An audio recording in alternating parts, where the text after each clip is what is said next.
یہ تمام چیزیں قرآن مجید میں سورہ آل عمران کے شروع میں بیان کیا گیا ہے کہ ہم نے یہ کتاب اتاری ہے، اس میں کچھ آیات محکمات ہیں، کچھ متشابہات ہیں۔ وہ متشابہات کا ایگزیکٹ مفہوم جاننا اس وقت ہمارے لیے ممکن نہیں، یہ تو جب اس عالم میں ہم پہنچیں گے تو معلوم ہوگا کہ ہاں یہ بات تھی کہ جو قرآن مجید میں اس طور سے کہی گئی تھی۔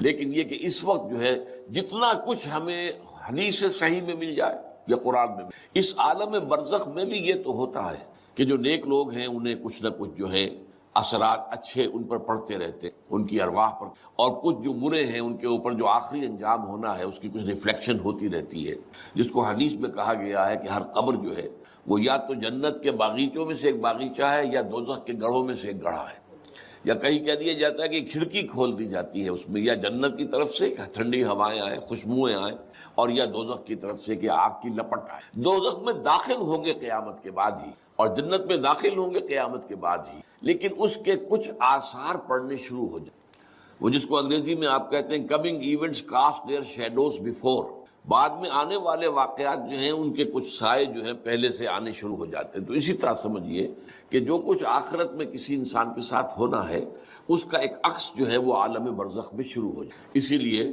قرآن مجید میں یہ بھی آیا ہے کہ یہ جو آل فرعون تھے یہ صبح و شام جہنم پر پیش کیے جاتے، اور قیامت کے دن پھر کہہ دیا جائے گا ادخلوا آل فرعون النار، ان کو داخل کر دو آگ کے۔ تو یہ اس حد تک، باقی یہ ہے کہ تفصیل میں جانا، ہاں ایک رائے ہے، یہ شاہ ولی اللہ دہلوی رحمۃ اللہ علیہ کی ہے، اگر ان کی رائے نہ ہوتی تو میں اسے بیان بھی نہ کرتا، لیکن یہ کہ وہ ایک بہت بڑے محدث اور بہت مفکر اور دین کے فلسفے سے بہت بڑے واقف انسان تھے۔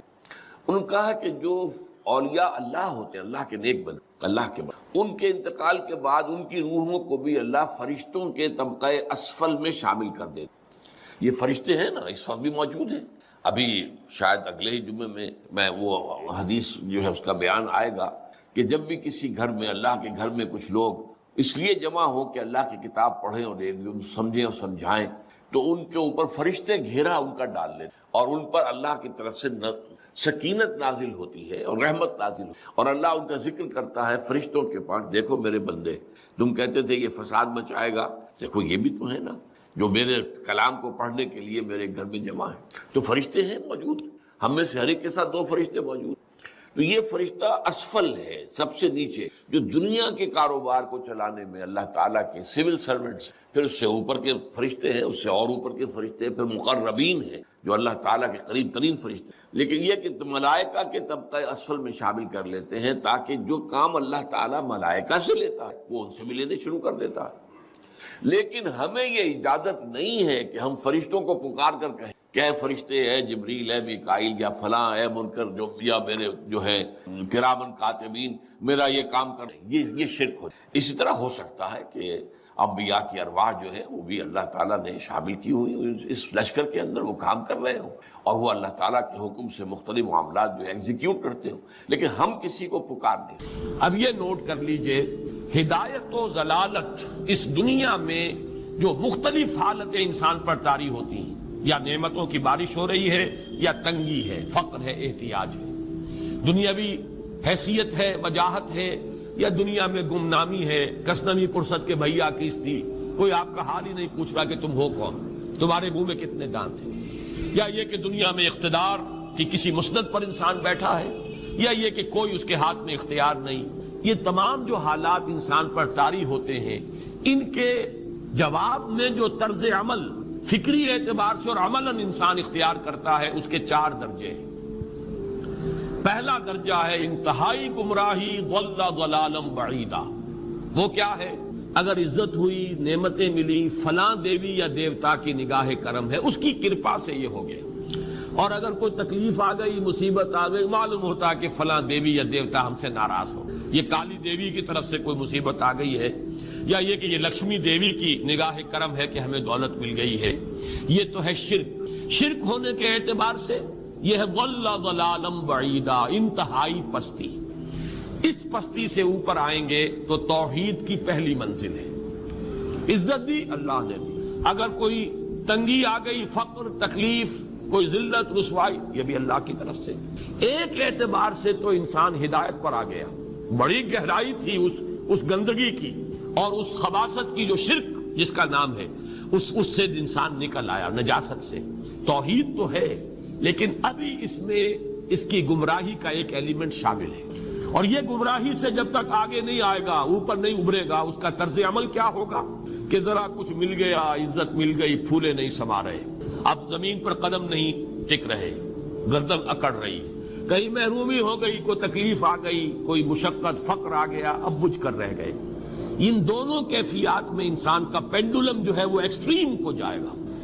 یہ کب ہوگا؟ جبکہ انسان یہ سمجھتا ہے کہ اس دنیا میں جو دولت مل گئی یا عزت مل گئی تو یہ گویا کہ بڑی کوئی قابل فخر شے ہے، اور اگر یہاں پر کوئی تکلیف آ گئی، کوئی مصیبت آ گئی، فقر و فاقہ آ گیا تو یہ گویا کہ بہت ہی اہانت آمیز شے ہے۔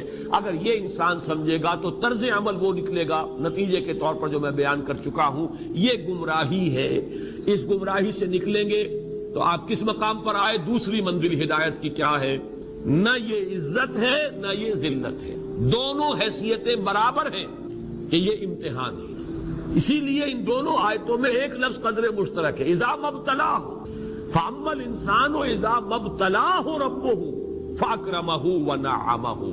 یہ بھی ایک ابتلا ہے، آزما رہا ہے اللہ، کبھی وہ دے کر آزماتا ہے، کبھی چھین کر آزماتا ہے، کبھی فقر و فاقہ سے آزماتا ہے، کبھی وہ کثرت دولت اور کثرت مال سے آزماتا ہے، کبھی وہ صحت دے کر آزماتا ہے کہ یہ قوت اور توانائی اور صحت جو میں نے دی ہے یہ اس میں کیا کرتا ہے، کبھی وہ مرض کے ذریعے سے آزماتا ہے کہ صبر کرتا ہے کہ نہیں کرتا۔ ہمارے لیے شکوہ اور شکایت تو اس کی زبان پر نہیں آ جاتی، نالا اور شیون تو نہیں آ جاتا، تکلیف جھیلتا ہے کہ نہیں جھیلتا، اس میں تحمل ہے کہ نہیں ہے، تو صبر کرتا ہے یا شکر کرتا ہے۔ یہ دونوں کیفیات در حقیقت اس اعتبار سے مساوی ہے، یہ بھی امتحان، یہ بھی امتحان۔ یہ حقیقت جب سامنے ہوگی اب وہ پینڈولم جو ہے وہ بہت کم ہو، یعنی انسان میں طبعی طور پر تو ایک اثر ہوتا ہے غیر اختیاری، کسی چیونٹی نے کاٹا آپ کے پاؤں پر، آپ اپنا پاؤں ہٹا لیں گے، اس میں کوئی ارادہ نہیں ہے، یہ ریفلیکس ایکشن ہے، غیر اختیاری فعل ہے۔ اس حد تک تو انسان ضرور متاثر ہوتا ہے، اس سے تو کوئی انسان جو ہے وہ بلندتر نہیں ہو سکتا۔ حضرت ابراہیم رضی اللہ تعالیٰ عنہ، حضور کے وہ نومولود فرزند، انتقال جب ہو رہا تھا آپ کی آنکھوں میں آنسو آ گئے۔ اب یہ ایک طبعی اثر ہے، ایک فعل ہے، انفعالی کیفیت ہے جو بالکل طبعی ہے، لیکن یہ نہیں کہ اس کی وجہ سے انسان کی زبان پر کوئی شکوہ آ جائے، کوئی شکایت آ جائے، یہ نہیں ہوگا، یہ ایمان کے منافی ہے۔ اسی طریقے سے اگر کوئی خوشی ہوئی ہے تو چہرے کے اوپر ایک نکھار آ جائے گا، تبسم آ جائے گا، اس سے زائد نہیں۔ اس حد تک تو یوں سمجھیے کہ انسان کا طبعی تقاضا ہے۔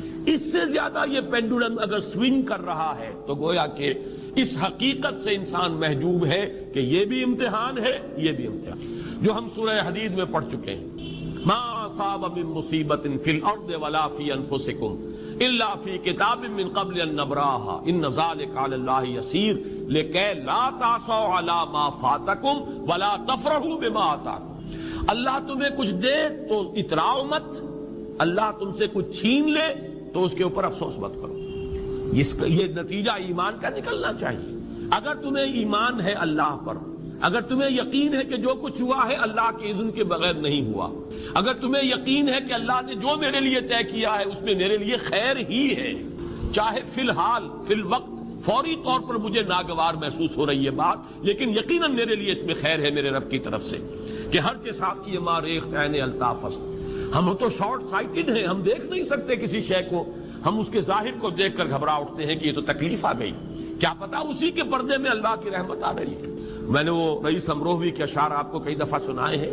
وہ وقت آیا کہ ہم کو قدرت ہماری سعی و عمل کا پھل دے، بتا رہی ہے یہ ظلمت شب کہ صبح نزدیک آ رہی ہے، ابھی ہے کچھ امتحان باقی، فلاکتوں کے نشان باقی، قدم نہ پیچھے ہٹے کہ قسمت ابھی ہمیں آزما رہی ہے۔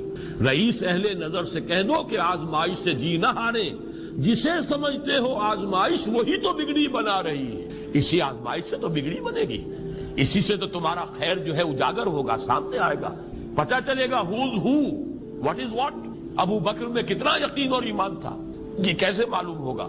کیسے معلوم ہوگا کہ بلال میں کتنا سہار، کتنا تحمل تھا، کتنا صبر تھا، اگر وہ مصیبت ان پر نہ آتی کہ جو امیہ ابن خلف کے ہاتھوں ان پر قیامت ٹوٹ رہی تھی۔ تو یہ ساری چیزیں جو ہے ما اصاب من مصیبت فی الارض ولا فی انفسکم الا فی کتاب من قبل ان نبراها ان ذلک علی اللہ یسیر لکے لا تاسوا علی ما فاتکم ولا تفرحوا بما آتاکم واللہ لا یحب کل مختال فخور. اگر اس حقیقت سے محجوب ہو جاؤ گے تو پھر اختیال اور فخر اور گھمنڈ پیدا ہو جائے گا تمہارے اندر، یا دوسری طرف مایوسی، کمر ہمت ٹوٹ کر رہ جائے گی، خودکشی کرنے کو انسان آمادہ ہو جاتا ہے ذرا کوئی ناکامی دنیا میں آ گئی، کوئی تکلیف آ گئی. یہ ہے در حقیقت تیسری منزل، ہدایت کی دوسری سیڑھی. پہلا کیا تھا؟ نہایت ضل ضلالا بعیدا، کوئی خیر مل گیا تو کسی دیوی کی نگاہ کرم، کوئی تکلیف آ گئی تو کسی دیوتا کی ناراضی. یہ تو ہے ضل ضلالا بعیدا. اس سے اوپر آئے، یہ پہلی سیڑھی ہدایت کی ہے. عزت ہے تو اللہ کی طرف سے، اور اگر کوئی ذلت ہے، تنگی ہے تو اللہ کی طرف. یہ ہدایت کا آغاز ہو گیا، یہ توحید کی بنیادی منزل ہے. اس سے اگلی منزل، یہاں کی ذلت ذلت نہیں، یہاں کی عزت عزت نہیں. ذالک یوم التغابن، ہار اور جیت کے فیصلے کا دن تو قیامت کا دن ہے. وہاں معلوم ہوگا جس کو اس روز عزت ملی وہ عزت والا ہے، جو اس روز ذلیل ہو گیا وہ ذلت والا ہے. یہ تو امتحان ہے، دار الامتحان ہے. خلق الموت والحیات لیبلوکم ایکم احسن عملا. یہ تو دار الامتحان ہے. امتحان ہونے کے ناطے دونوں برابر ہیں. اس سے اوپر ہے ایک چوتھی منزل، ہدایت کی تیسری منزل. وہ کیا ہے؟ عام طور پر انسان یہ سمجھتا ہے کہ یہ جو آزمائش ہے تنگی کی اور فقر و فاقہ کی، یہ سخت تر آزمائش ہے، اور نعمتوں کی بارش ہو تو یہ آسان آزمائش ہے. یہ بھی ابھی گمراہی کا ایک پرت جو ہے اس کی باقی ہے. ابھی ہدایت کا جو کامل جو ہوگا انکشاف، وہ کب ہوگا؟ جب انسان اس حقیقت کو جان لے کہ جہاں وسعت ہو، جہاں کثرت ہو، وہ زیادہ بڑا امتحان ہے، سخت امتحان ہے، بجائے اس کے کہ اگر قلت ہے، کمی ہے، یہ کم تر امتحان ہے، یہ کم بھاری امتحان ہے. کیوں کہ اگر آپ کے پاس کثرت ہے آپ کے اندر غفلت پیدا ہو جائے گی. کثرت کا لازمی نتیجہ غفلت ہے. اور اگر قلت ہے، آج جو مجھے موضوع دیا گیا ہے اس کے لیے میں نے سورہ اعراف کی آیت نمبر 157 کا آخری ٹکڑا جو ہے وہ آپ کو، اس کا ایک پس منظر ہے وہ جان لی. آپ کو معلوم ہے کہ جب حضرت موسیٰ بنی اسرائیل کو لے کر مصر سے نکلے ہیں، اس کے بعد مرحلہ آیا کہ اللہ تعالیٰ نے حضرت موسیٰ کو کوہ طور پر طلب فرمایا، تورات عطا کر. ان کی غیر حاضری میں ایک فتنہ کھڑا ہوا، اور کچھ لوگوں نے ایک بچڑا بنا کر اس کی پرستش اسرائیل میں، سامری کا بنایا ہوا بچڑا. جب حضرت موسیٰ واپس آئے انہوں نے یہ دیکھا، غضبناک ہوئے، اور پھر اللہ تعالیٰ کے حکم سے فیصلہ ہوا کہ 12 قبیلوں میں سے جن لوگوں نے بھی یہ شرک کیا ہے ان کو انہی قبیلوں کے لوگ خود قتل کر. کئی ہزار اسرائیلی قتل ہوئے. یہ بہت بڑا یوں سمجھیے کہ پرج ہوا ہے اس قوم کے. اس کے بعد پھر مزید اللہ تعالیٰ کی خدمت میں استغفار کے لیے حضرت موسیٰ علیہ السلام اپنے 70 بڑے بڑے سردار جو تھے 12 قوم کو لے کر وہاں انہوں نے استغفار کیا اور ایک دعا کی، پروردگار وَاكْتُبْ لَنَا حَسَنَةً فِي الدُّنْيَا وَالْآخِرَةِ، ہمارے لیے نیکی کا اندراج کر دے دنیا میں بھی آخرت میں. جواب ملا اللہ تعالیٰ کی طرف سے، دیکھو عذاب تو میں جس کو چاہوں گا دوں، اور ویسے میری رحمت ہر شے کے ساتھ موجود ہے، ہر شے کا وجود میری رحمت سے، لیکن ایک میری خاص رحمت ہے جو میں لکھ رکھوں گا ان لوگوں کے لیے جو میرے نبی امی آخری رسول ان پر ایمان لائیں گے صلی اللہ علیہ وسلم. وہ جب آئیں گے اور وہ نیکی کا حکم دیں گے، بدی پاکیزہ چیزوں کو حلال قرار دیں، ناپاک چیزوں کو حرام قرار دیں، نوع انسانی کے اوپر جو بوجھ تھے جو اس وقت ہوں گے ان کو اتاریں گے. وہ جب آئیں گے تو جو لوگ فَالَّذِينَ آمَنُوا بِهِ نمبر 1، وَعَزَّرُوهُ نمبر 2، وَنَصَرُوهُ نمبر 3، وَاتَّبَعُوا النُّورَ الَّذِي أُنزِلَ مَعَهُ أُولَٰئِكَ هُمُ، جو لوگ ان ایمان لائیں گے کی تعظیم اور توقیر کریں گے، ان کی مدد کریں گے، اور جو نور ان کے ساتھ نازل کیا جائے گا یعنی قرآن، اس کی پیروی کریں گے، وہ ہوں گے جو فلاح پانے والے ہوں. میری خصوصی رحمت سے حصہ ان کو ملے. اب یہاں پہلے تو دعا کر لیجئے، اللہم ربنا اجعلنا منہم، اے اللہ ہم سب کو ان میں شامل فرما جو تیرے نبی کے ساتھ تعلق کی ان 4 بنیادوں کی شرائط کو پورا کر سکے، تقاضوں کو پورا. اب ذرا ان میں سے ایک ایک کو لیجئے. ایمان جانی پہچانی چیز ہے، ایمان جسے کہتے ہیں، اس کی تشریح میں جانے کی ضرورت نہیں، وقت بھی محدود، لیکن ایک بات سمجھنے کی ہے بہت ضرور. ایمان کے 2 لیول ہیں. ایک قانونی ایمان ہے جس کی بنا پر ہم ایک دوسرے کو مسلمان سمجھیں، اس کا تعلق اقرار باللسان کے ساتھ ہے، زبان سے کہنا، اشہد ان لا الہ الا اللہ وحدہ لا شریک لہ واشہد ان سیدنا و مولانا محمد عبدہ ورسولہ. کوئی ہندو تھا، سکھ تھا، پارسی تھا، عیسائی تھا، یہ کلمہ کہے اور اسلام میں آ. لیکن یہ زبانی کلامی ایمان جو ہے یہ انسان کی سیرت و کردار پر اثر انداز نہیں. یہی وجہ ہے آج ہم دیکھ رہے ہیں مسلمان ہی جھوٹ بھی بول رہا ہے، مسلمان ہی بے ایمانی بھی کر رہا ہے، مسلمان ہی خیانت بھی کر رہا ہے، مسلمانوں کے لیڈر بلینز کی خیانت کر رہے ہیں. یہ کون ہے؟ سب مسلمان ہیں. وہ اس کی وجہ کیا ہے کہ ہم صرف قانونی مسلمان ہیں اور ہمارا ایمان قانونی ایمان ہے. اس کے لیے اسلام کا لفظ قرآن میں آیا ہے سورہ حجرات میں، قالت الاعراب آمنا قل لم تؤمنوا ولکن قولوا اسلمنا. اے نبی یہ بدو کہہ رہے ہیں ہم ایمان لے آئے، ان سے فرما دیجئے تم ہرگز ایمان نہیں لائے ہو، یوں کہو کہ ہم مسلمان ہو گئے ہیں. ولما يدخل الايمان في قلوبكم، ابھی تک ایمان تمہارے دلوں میں داخل. بہرحال اللہ کا شکر ہے اس نے ہمیں مسلمانوں میں پیدا کر دیا، ورنہ ہم میں سے کتنے ہوتے اگر کہیں اور پیدا ہو گئے ہوتے تو نعمت اسلام سے بھی ہم بہرہور ہو سکتے. کیا کہیں، اصل ایمان ہے جب وہ دل میں داخل ہو جائے، یقین بن جائے. اسی لیے بچپن میں یاد کیا ہوگا ایمان مجمل، آمنت باللہ کما ہوا باسمائہ وصفاتہ وقبلت جمیع احکامہ اقرار باللسان وتصدیق بالقلب. جب تصدیق بالقلب ہوگی تو اب اس کے تقاضے جو ہیں عملی پیدا ہوں. ان تقاضوں میں سے ایک میں 2 حدیثوں کے حوالے سے آپ کے سامنے رکھ رہا ہوں. پہلی حدیث حضرت عبداللہ بن عمرو بن العاص رضی اللہ تعالی عنہما سے لا یؤمن احدکم حتی یکون ہواہ طبعا لما جئت بہ. دیکھو تم میں سے کوئی شخص مومن نہیں ہو سکتا جب تک کہ اس کی خواہش نفس تابع نہ ہو جائے اس شریعت کے، اس قانون کے، اس ہدایت کے جو میں لے کر آیا. اگر عملاً تابع نہیں تو حقیقتاً دل میں جھانکو. Do I really believe that Muhammad is the prophet of Allah? Do I really believe that Quran is the word of God? کبھی جھانکیے، جواب ملے گا صحیح. آپ کیا کنوکشن ہے؟ کنوکشن ہو اور پھر حضور کی پیروی نہ ہو، حضور کے احکام کی پابندی نہ ہو، اللہ کے قوانین کی پابندی نہ ہو. حضور تو فرماتے ہیں صلی اللہ علیہ وسلم ایک ایسی بد اخلاقی اور کج خلقی پر صرف اسے کوئی گناہ کبیرہ بھی نہیں کہیں گے. فرمایا ایک مرتبہ واللہ لا یؤمن واللہ لا یؤمن واللہ لا یؤمن، خدا کی قسم فلاں شخص، خدا کی قسم فلاں شخص مومن، خدا کی قسم فلاں شخص مومن نہیں. صحابہ کام گئے. کون بدبخت ہے جس کے بارے میں فرمایا جا رہا گیا من یار. جواب سنیے اور اپنے غریب حالوں میں جاؤ. وہ شخص الذی لا یامن جارہ بوائقہ، وہ شخص جس کی شرارتوں کی وجہ سے اس کا پڑوسی چین میں، امن میں، وہ مومن نہیں ہے، خدا کی قسم نہیں ہے، خدا کی قسم. کیسے علیحدہ کر لیں گے ایمان کو اعمال سے اور ایمان کو اخلاق؟ آگے چلیے جو حدیث حضرت ابو ہریرہ سے، اور یہ متفق علیہ صرف بخاری کی نہیں ہے، بخاری جمع مسلم. لا یؤمن احدکم حتی اکون احب الیہ من والدہ وولدہ والناس.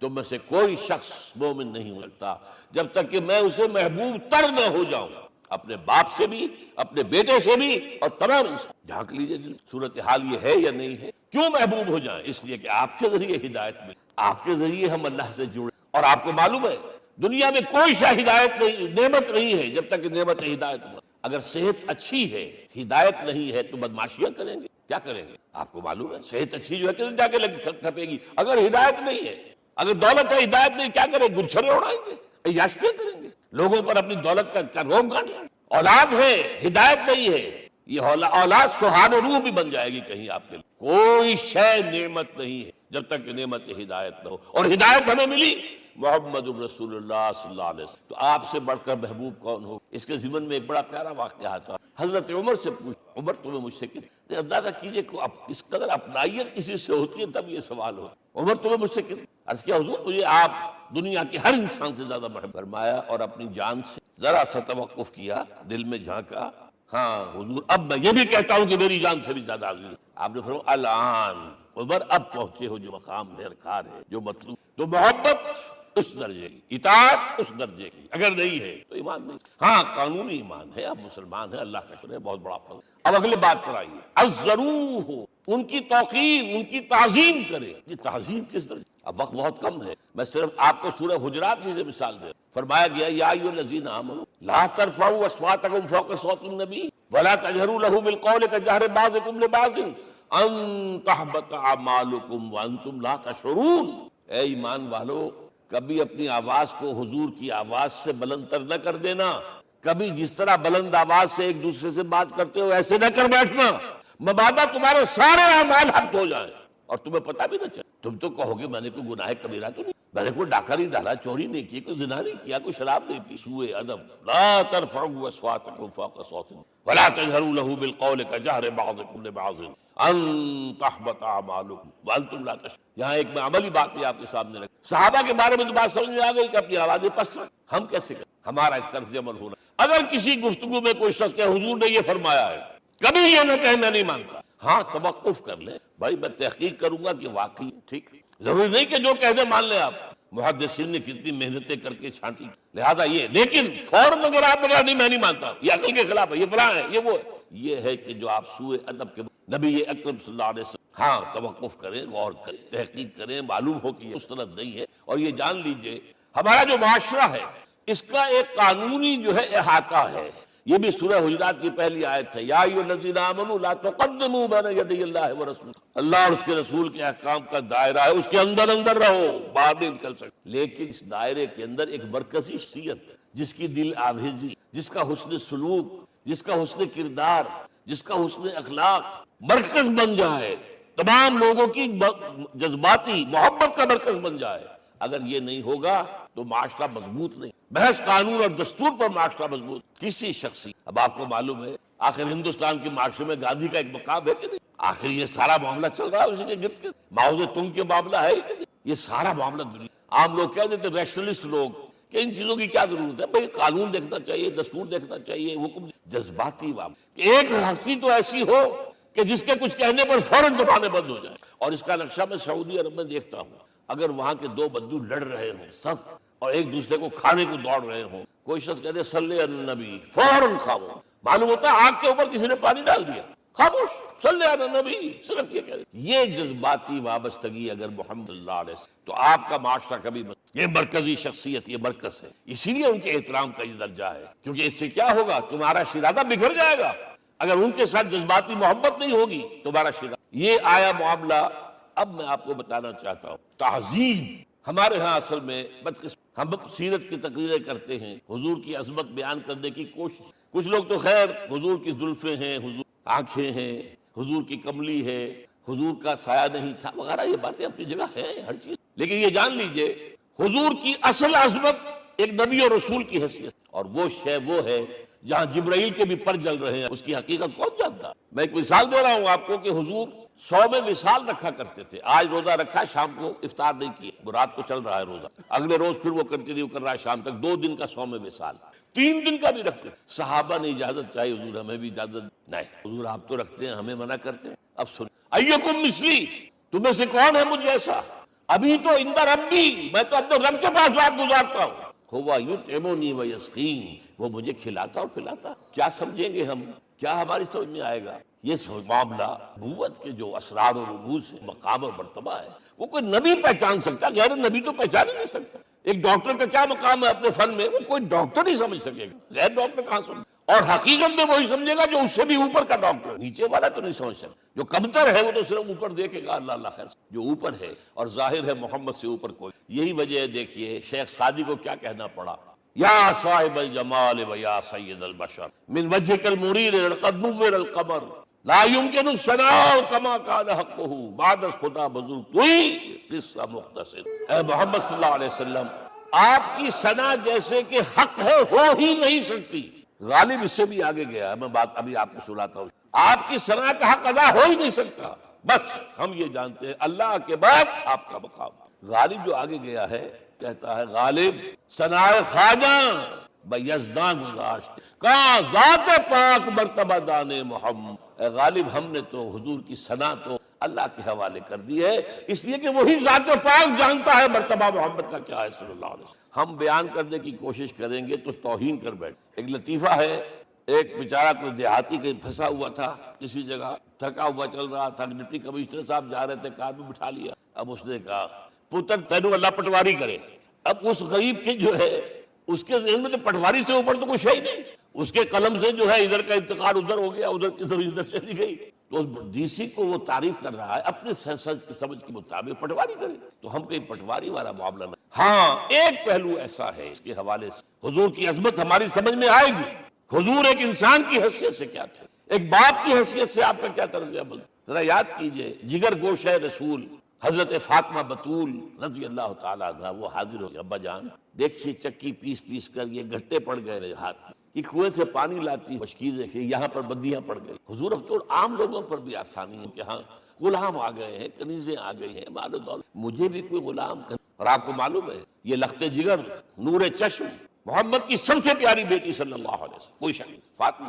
کیا بیتی ہوگی اس کے قلب، لیکن فرمایا کیا بیٹی یہ دنیا کی، میں تمہیں اس سے بہتر شے دیتا ہوں، تسبیح فاطمہ ہر نماز کے بعد 33 مرتبہ الحمد اللہ اکبر کی سوچ لیجئے دل پر اللہ علیہ۔ حضرت عائشہ سے پوچھئے، حضرت خدیجہ سے پوچھئے حضور کیسے شوہر تھے، آپ سے زیادہ خواتین کے حق میں نرم، گھر کے کام کا جھاڑو دے رہے ہیں، کپڑے جو ہیں بوسیدہ انہیں سی رہے ہیں، گھر میں بیٹھے ہوئے یہ کام کر۔ بہرحال ایک بات میں آپ سے عرض کروں، آپ انسان کی جس حیثیت کا بھی ذہن میں تصور کریں گے وہ ساری حیثیتیں محمد میں موجود ہیں صلی اللہ علیہ وسلم۔ محمد حاکم کی حیثیت، محمد سبع سالار کی حیثیت سے بھی، محمد قاضی القضات بھی ہیں، محمد ہیڈ آف دی اسٹیٹ بھی ہیں، محمد بیویوں والے بھی ہیں، اولاد والے بھی ہیں، محمد 5 وقتہ امام بھی ہیں، جمعہ کے خطیب بھی ہیں، مدرس قرآن بھی ہیں، مربی بھی ہیں، مزکی بھی ہیں، اور ہر میدان میں بلند تک کوئی ایسی جامع شخصیت ملے گی۔ ہمارے ہاں تو حال یہ ہے کہ جو خطیب صاحب ہوتے ہیں وہ 5 وقتہ نماز کیسے پڑھا سکتے ہیں، ان کا تو اونچا مقام ہے،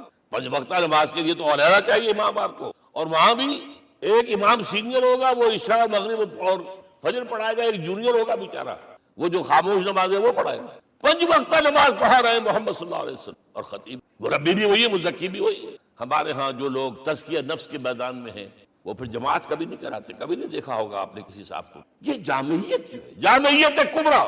میں صرف ایک بات کہا کرتا ہوں، ایک اعتبار سے حضور کا اسوہ نام، آپ مجھے سوء ادب کا مرتکب نہ قرار دے دیں، اسوہ کیا ہے؟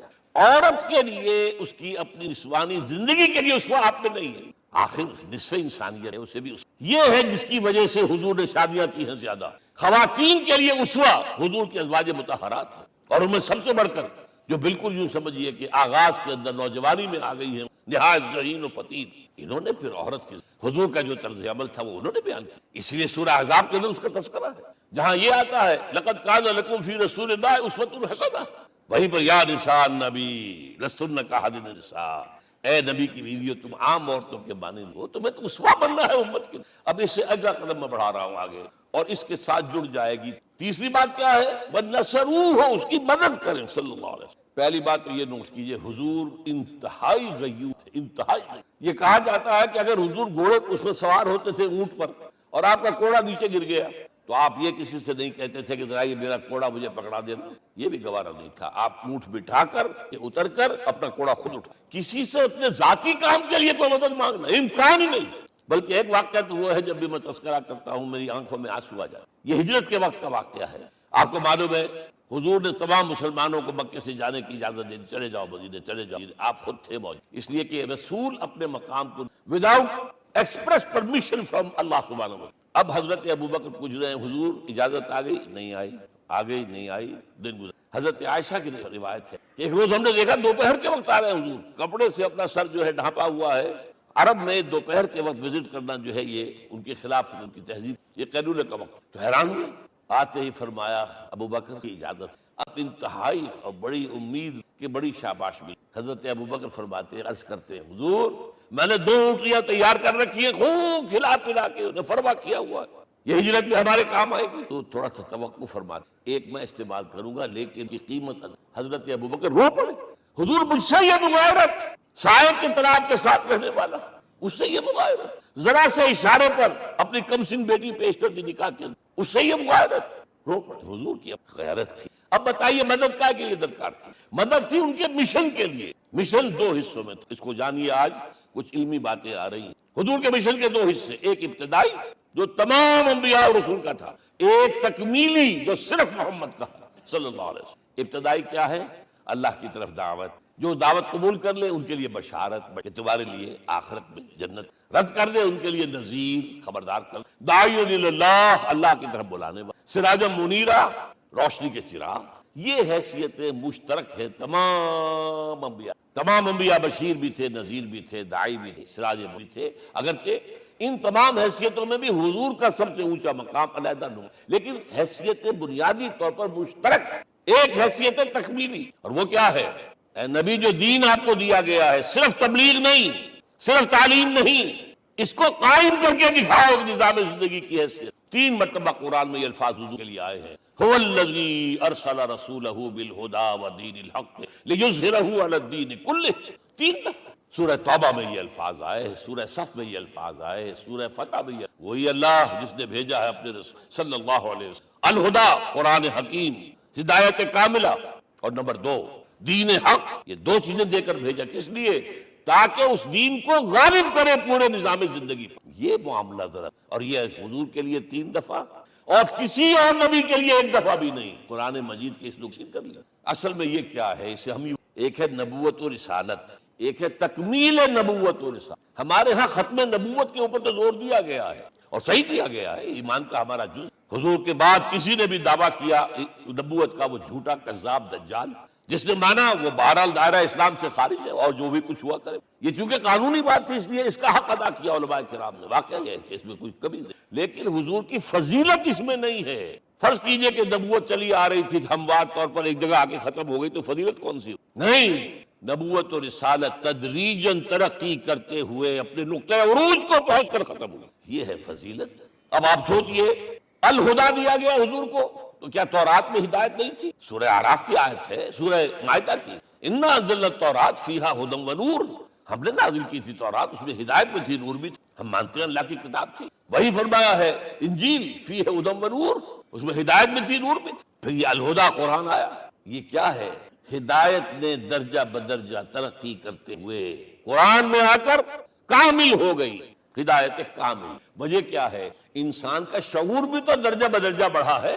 ایک وقت تھا ہمارا بچپن تھا، فکر کے اعتبار سے، سوچ کے اعتبار سے، علم کے اعتبار سے، ہمارے آباء و اجداد کبھی جو رہتے تھے غاروں کے اندر یا کبھی آئے ہیں تو کیا تھا ان کے۔ اب اس وقت جو ہے کسی کو آپ پرائمری کے بچے کو پی ایچ ڈی ڈاکٹر رکھ دیجئے ٹیوٹر، تو کیا پڑھائے گا تو وہی جو پرائمری کا بچہ سمجھ سکے۔ لہذا وہ جو کہا گیا تھا آدم کو اس زمین کی خلافت دیتے، فَإِمَّا يَأْتِيَنَّكُم مِّنِّي هُدًى فَمَن تَبِعَ هُدَايَ فَلَا خَوْفٌ عَلَيْهِمْ وَلَا هُمْ يَحْزَنُونَ۔ یہ ہدایت رفتہ رفتہ آئے گی۔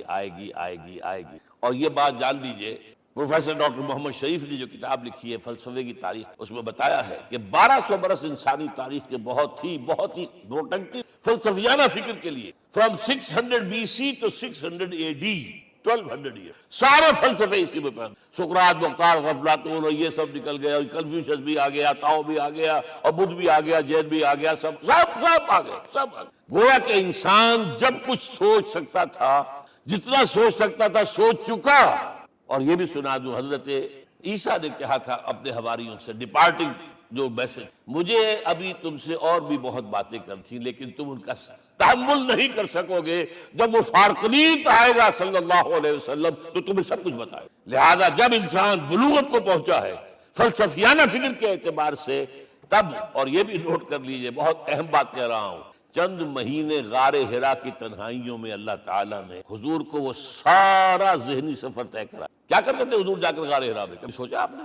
اگر آپ یہودیوں میں پیدا ہوئے ہوتے تو یہودی طرز پر آپ عبادت کرتے، اگر کہیں عیسائیوں میں پیدا ہوتے تو عیسائیوں کی طرف پر آپ تو پیدا وہ مشرکین میں شرک کرنے کا امکان ہی نہیں، آپ نے تو کیا کرتے تھے؟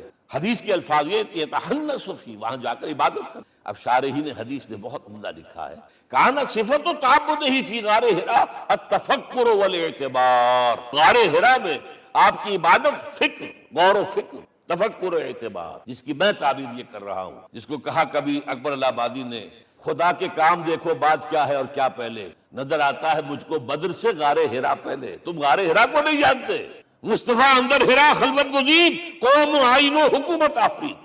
The most productive part of the period life of Muhammad is that which he passed in غار حرا۔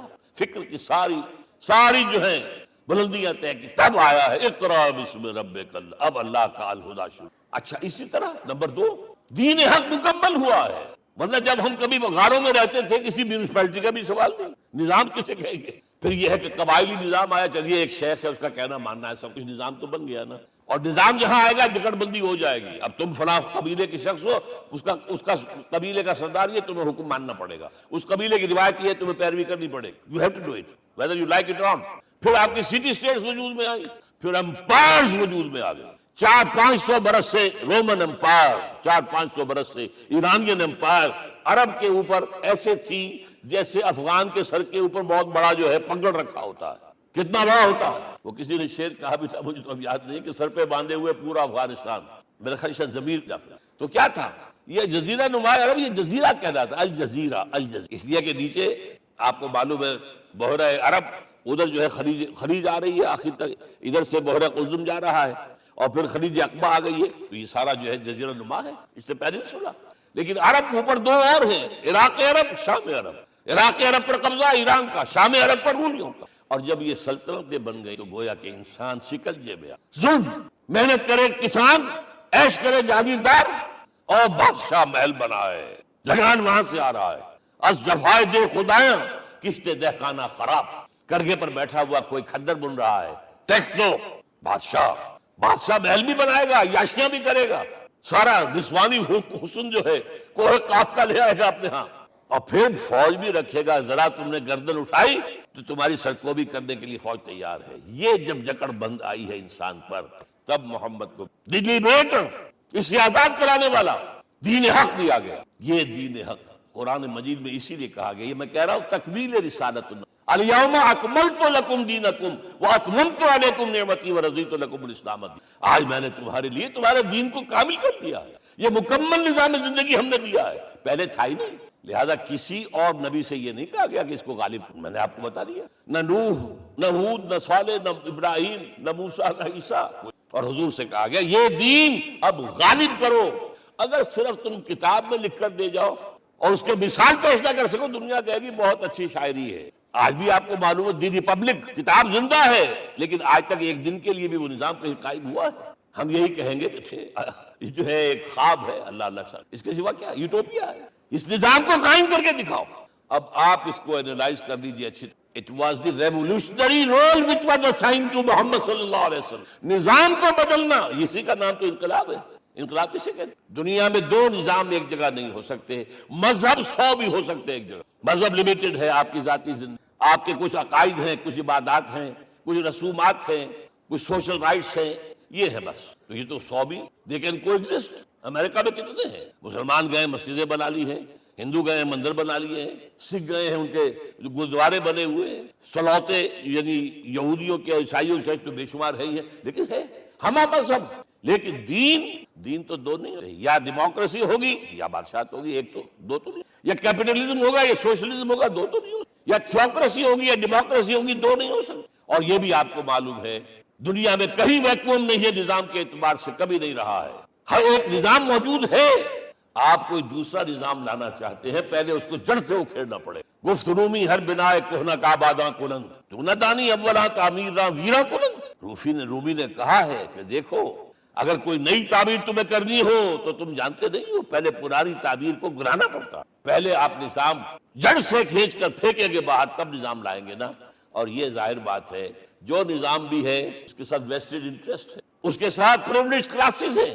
دے وانٹ اسٹیٹس کو، وہ کوئی تبدیلی نہیں ماننے کو تیار، کیونکہ اسی نظام کی شاخوں پر تو ان کے گھونسلے بنے ہوئے، وہیں سے تو مفادات ان کے وابستہ ہے.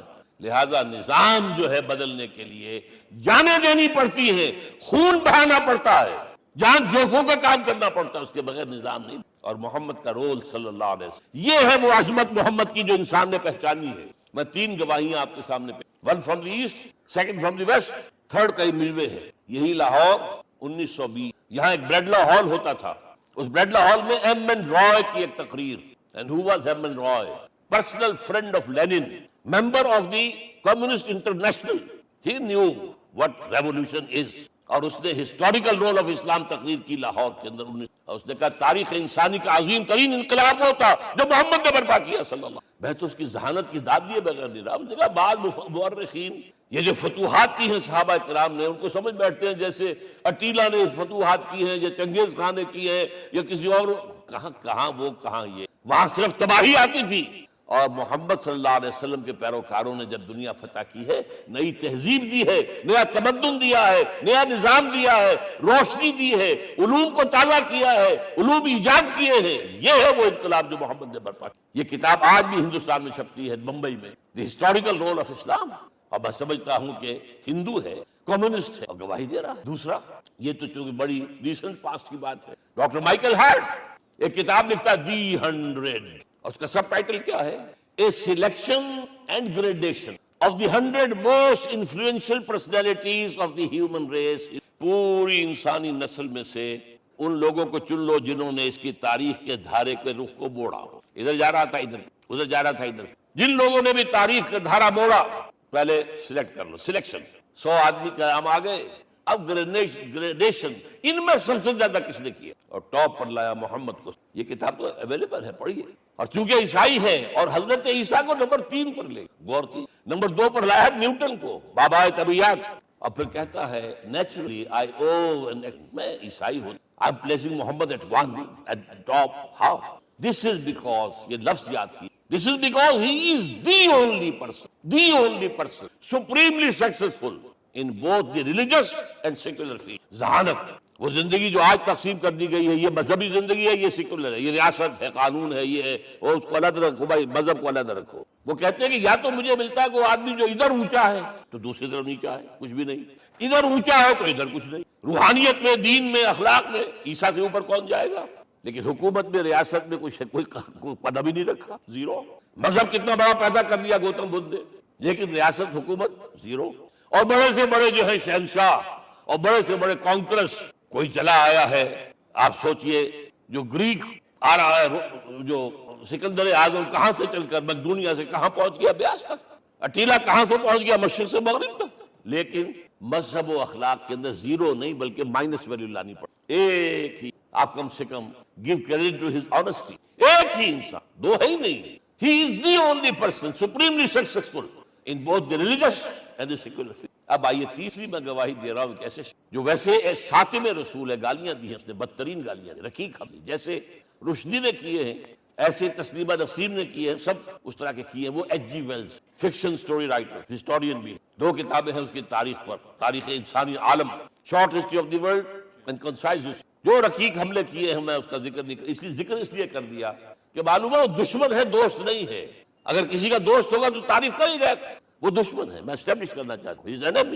اور عربی زبان کا ایک مقولہ یہ ہے کہ الفضل ما شہدت بہ الاعداء، فضیلت تو وہ ہوتی ہے جس کی ایک گواہی دشمن دے۔ جب وہ آیا ہے concise history of the world میں، چیپٹر آخری حضور کا، جو حضور کے چیپٹر میں جو آخری بات خطبہ حجۃ الوداع کو کوٹ کیا ہے، لا فضل لعربی علی عجمی ولا لعجمی علی عربی ولا لأحمر علی اسود ولا لأسود علی احمر الا بالتقوی۔ کسی عرب کو کسی اجمی پر کوئی فضیلت، کسی اجمی کو کسی عرب پر کوئی، کسی گولے کو کسی کالے پر کوئی فضیلت نہیں، اور کسی کالے کو کسی گورے پر کوئی، ہاں تقوی کے ساتھ۔ اب ذرا میرا ایک ایک لفظ نوٹ، کیا لکھتا ہے اس پر؟ Although the sermons of human freedom, fraternity and equality were said before also, and we find a lot of these sermons in Jesus of Nazareth، مسیح ناصری حضرت عیسیٰ علیہ السلام کے ہاں بھی واعظ تو ہمیں بہت ملے، but it must be accepted that it was Muhammad sallallahu alaihi wasallam who for the first time in history established a society based on these principles۔ انسانی حریت، اخوت، مساوات، اس کے واعظ کہنے تو بہت آسان ہے، تقریریں کرنی تو بہت آسان ہے، لیکن ان ویلیوز کو باقاعدہ اسٹیبلش کرنا ایک سوسائٹی میں ماننا پڑتا ہے، یہ اسے دینا پڑا ہے کریڈٹ۔ لیکن ایک بات نوٹ کر لیں، مبادہ کہیں آپ میرے بارے میں سوء ظن ہو جائے، تازہ ایڈیشن جو اب اویلیبل ہے اس میں سے یہ نکال دیے گئے، آج کے جو ان کے ایڈیٹرز ہیں ان کے حلق سے نیچے نہیں اتر رہے، اتنی بڑی حقیقت۔ آپ پنجاب لائبریری یا پبلک لائبریری سے جا کے پرانے لکھ لیجیے، concise history of the world کے اندر آپ کو although the sermons of human fraternity, freedom and equality were said before also, and we have a lot of these sermons in Jesus of Nazareth, but it must be accepted that it was Muhammad sallallahu alaihi wasallam who for the first time in history established a society based on these۔ اب یہ جو mission میں نے آپ کے سامنے رکھا، ایک بنیادی مشن، قرآن کی تبلیغ کرو، تبلیغ کرو۔ یا ایھا رسول بلغ ما انزل الیک من ربک وان لم تفعل فما بلغت رسالتہ۔ نمبر 2، جو دین حق دیا اسے غالب کرو، قائم کرو، نافذ کرو، اس کی مثال پیش کرو دنیا۔ ان دونوں میں مدد درکار تھی محمد، جیسے حضرت مسیح نے کہا تھا وَإِذْ قَالَ عِیسیٰ ابْنُ مَرْیَمَ لِلْحَوَارِیِّینَ مَنْ أَنصَارِی إِلَى اللَّہِ، کون ہے میرا مددگار اللہ کی راہ میں۔ جیسے کہ اللہ فرماتے سورہ حدید میں، بڑی پیاری آیت ہے، بڑی ریولوشنری آیت ہے، بلکہ میں لفظ استعمال، بڑی ننگی انقلابی آیت ہے قرآن میں، اتنا صاف اللہ تعالیٰ ہی سچ بول سکتا ہے، کوئی اور تو ضرور کہیں نہ کہ اس کے اوپر کوئی کپڑا ڈال کے بات کرے۔ آیت نمبر 25 آف سورۃ الحدید، لقد ارسلنا رسلنا بالبینات ہم نے اپنے رسولوں کو بھیجا واضح نشانیوں کے ساتھ، معجزات کے ساتھ۔ وَأَنزَلْنَا مَعَهُمُ الْكِتَابَ وَالْمِيزَانَ، ان کے ساتھ کتاب اتاری، شریعت اتاری، میزان اتاری، نظام اتارا۔ لِيَقُومَ النَّاسُ بِالْقِسْطِ، تاکہ لوگ عدل پر قائم ہوں۔ اس لیے کتاب کیوں بھیجی، رسول کیوں بھیجے، نبی کیوں بھیجے، وحی کیوں بھیجی؟ تاکہ لوگ عدل پر قائم ہوں۔ یہ اس سے بڑی آیت کوئی ہوگی؟ عدل اجتماعی، سوشل جسٹس۔ اب اگلا ٹکڑا پڑھیے، وَأَنزَلْنَا الْحَدِيدَ